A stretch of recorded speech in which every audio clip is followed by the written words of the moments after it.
Oh, yeah. Went to the Texas, and we had some fun. We met some girls, some dancers who gave a good time. Broke all the rules, played all the fools. Yeah, they blew my mind. I was shaking at the knees. Could I come again, please? Yeah, the ladies were too kind. Cupid, thunderstruck, thunderstruck, thunderstruck, thunderstruck.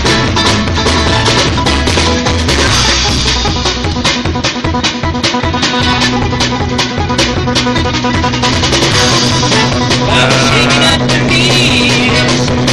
Could I come again, please?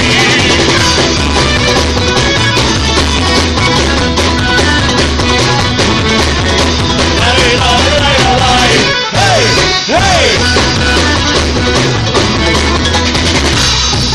La la la la la la. La la la la la la. La la la la la la. La la la la la la. La la la la la la. Take it over, boys. You've been thunderstruck, thunderstruck, thunderstruck, thunderstruck. Yeah, it's alright. Here, it's really fine. Yeah, it's alright. Here, it's fine. Oh, thunderstruck. Thunderstruck, thunderstruck, thunderstruck, you feel thunderstruck.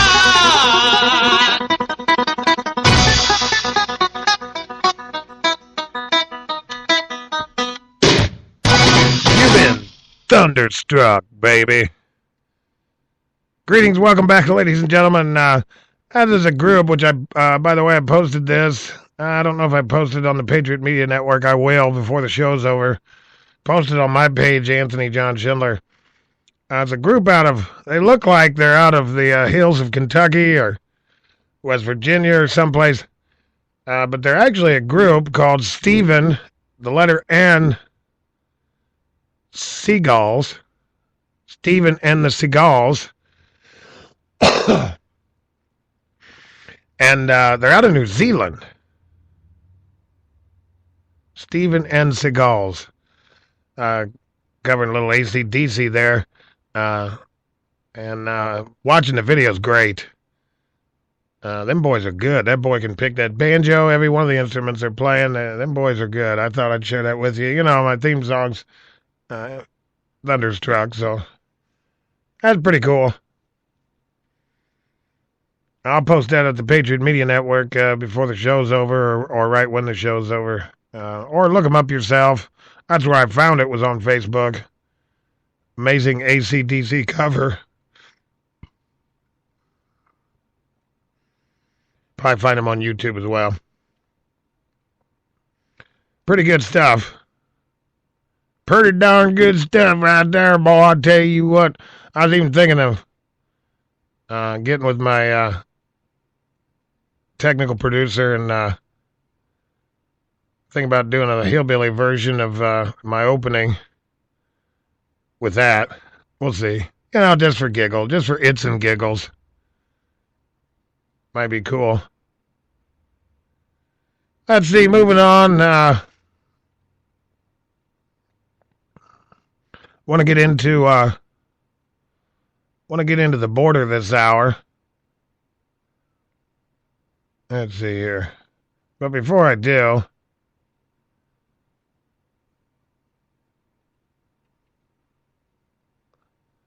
there's one story I wanted to get to on the, we have an Israeli, Gaza-Israeli ceasefire, which only happens, ladies and gentlemen, I submit to you, that's how Israel knows they're winning. That's how you know Israel's winning. Because the only time the Hamas or the terrorists will actually be interested in peace talks or a ceasefire is when they're on the ropes. When they're about done. That's when they actually want to talk about a ceasefire, is when you got them beat.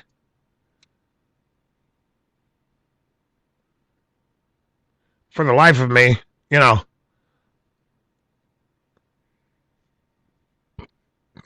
did we negotiate with Adolf Hitler? The Nazis in World War II? Hitler, of course, was a fanatic and a nut job. Most likely insane by the end of the war from drugs and maybe even some genetics. But Himmler was trying to negotiate behind Hitler's back. Some of the high-ranking Nazis were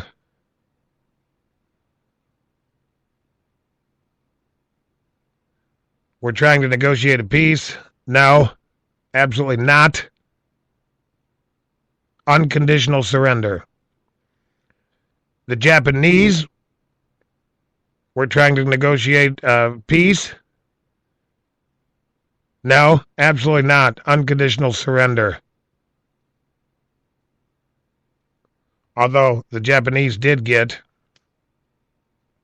to keep their emperor. So, some people might argue that they did negotiate, and they did, but the surrender was unconditional, other than being able to keep their emperor. I personally think they should have dropped the atomic bomb on Tokyo, but that's me. Because, in reality,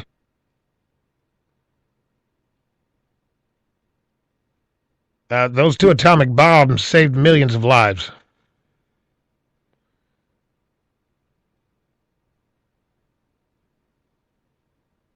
War is meant to be horrendous.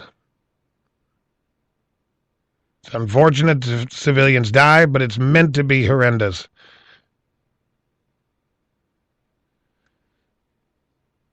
Our Allied generals estimated that we would lose 1 million men invading the Japanese homeland. And nobody's ever connected the dots. At least I've never heard anybody. Maybe somebody did. I just haven't seen their work. But, as we idled and jumped across the Pacific, the kill rate, we lost a lot of men, but they lost a lot more.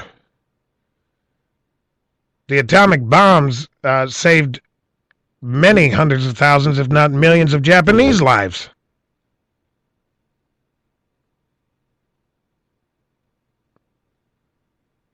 But my point was, you don't negotiate with evil. You can't negotiate with evil. Evil has no honor. It won't keep its word. It won't honor its commitments. If Hamas honors its ceasefire, it's because they're out of rockets. Period. Meanwhile, the appeasers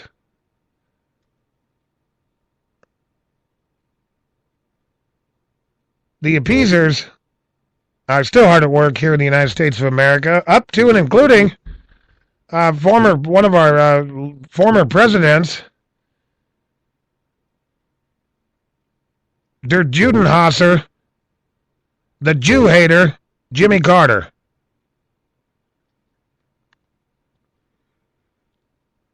Which, of course, Bob Beck will say, well, he's an idiot. But, he did. You got to give him credit because he negotiated a peace between Israel and Egypt and blah, blah, blah.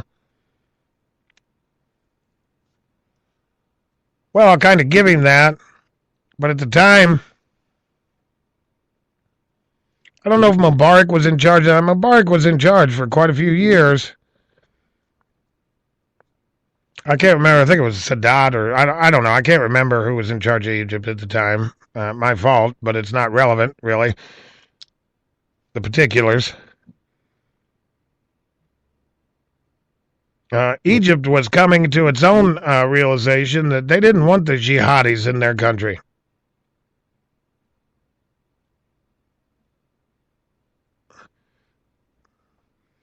Nobel Peace Prize is story off of, I'm sorry, shout out to the Weekly Standard,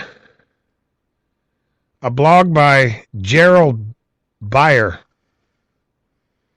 Nobel Peace Prize recipient Jimmy Carter takes to foreignpolicy.com to argue that the key to ending the current war in Gaza is recognizing Hamas as a legitimate political actor. Writing along with fellow elder Mary Robinson, part of an international group of elder statesmen, elder idiots, maybe. Oh, I'm sorry, Glenn. I'm not supposed to. I gotta quit using those words that hurt. I know. I'm sorry. Please forgive me, ladies and gentlemen.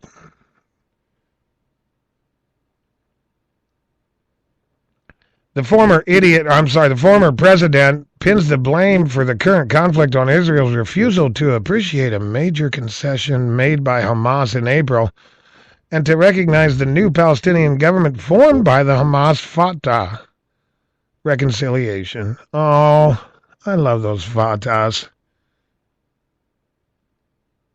Especially the Hamas-Fatahs.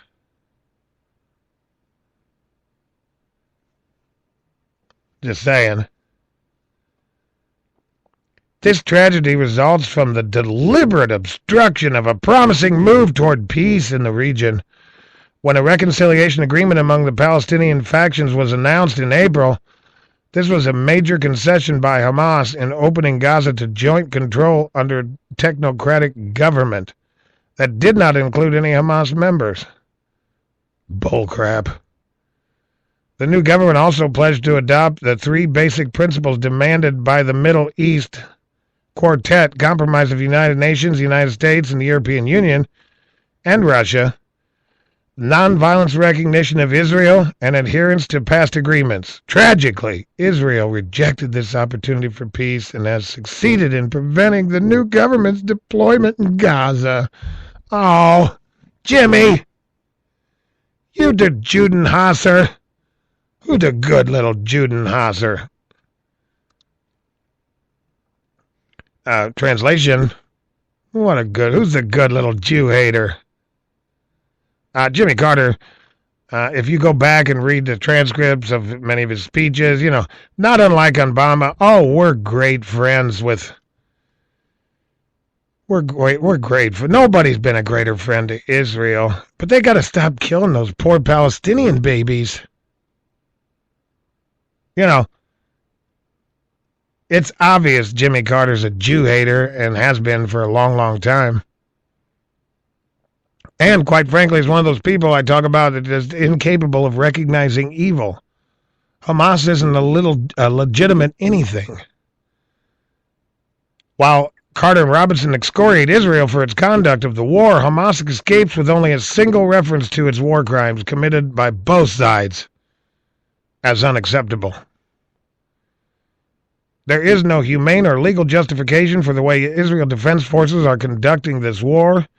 Israeli bombs, missiles, and artillery have pulverized large parts of Gaza, including thousands of homes, schools, and hospitals. More than 250,000 people have been displaced from their homes in Gaza. Hundreds of Palestinians, non-combatants, have been killed. Much of Gaza has lost access to water and electricity completely. And this is a humanitarian catastrophe. This is the elder statesman. There is never an excuse for deliberate attacks on civilians in a conflict. Really, Jimmy? Because, that whole Hiroshima and Nagasaki thing, and, Dresden and Berlin, Tokyo.